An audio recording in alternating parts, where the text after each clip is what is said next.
Book में एक और जिद्दत, माहौल दोस्त तवानाई आगे को रवां दवा। घरेलू कामकाज करने वाले रोबोट और एप्पल और HTC के दरमियान पेटेंट की जंग।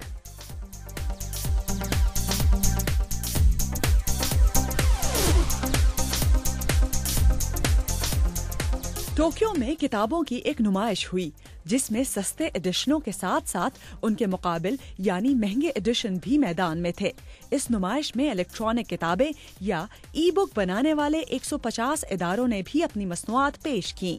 इस शोबे में तरक्की का मुकाबला ऐसी इलेक्ट्रॉनिक किताबों के दरमियान है जो सस्ती या टैबलेट कंप्यूटरों पर इबारत के साथ साथ तस्वीरें और आवाज भी दिखा सकें।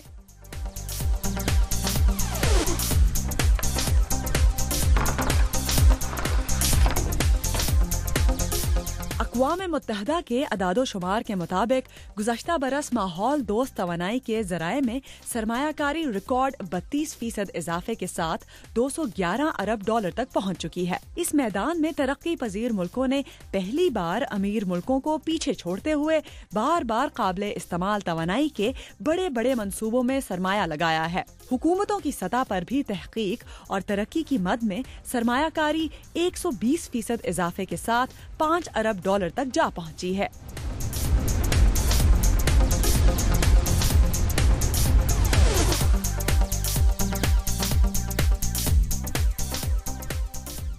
तुर्की के शहर इस्तांबुल में रोबोट्स की एक मुनफरिद नुमाइश में न सिर्फ हल्के फुल्के घरेलू काम मसलन खाली डिब्बे उठाना और मेज साफ करने वाले रोबोट रखे गए, बल्कि फुटबॉल खेलने वाले रोबोट भी शामिल किए गए। इस नुमाइश में इन रोबोटों को सफाई सुथराई के साथ साथ गोल स्कोर करने की अहलियत पर भी जांचा गया।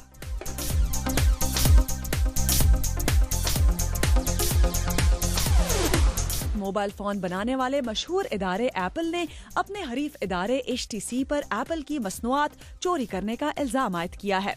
दोनों हरीफों में ये कानूनी जंगों के सिलसिले का ताज़ा तरीन सिलसिला है।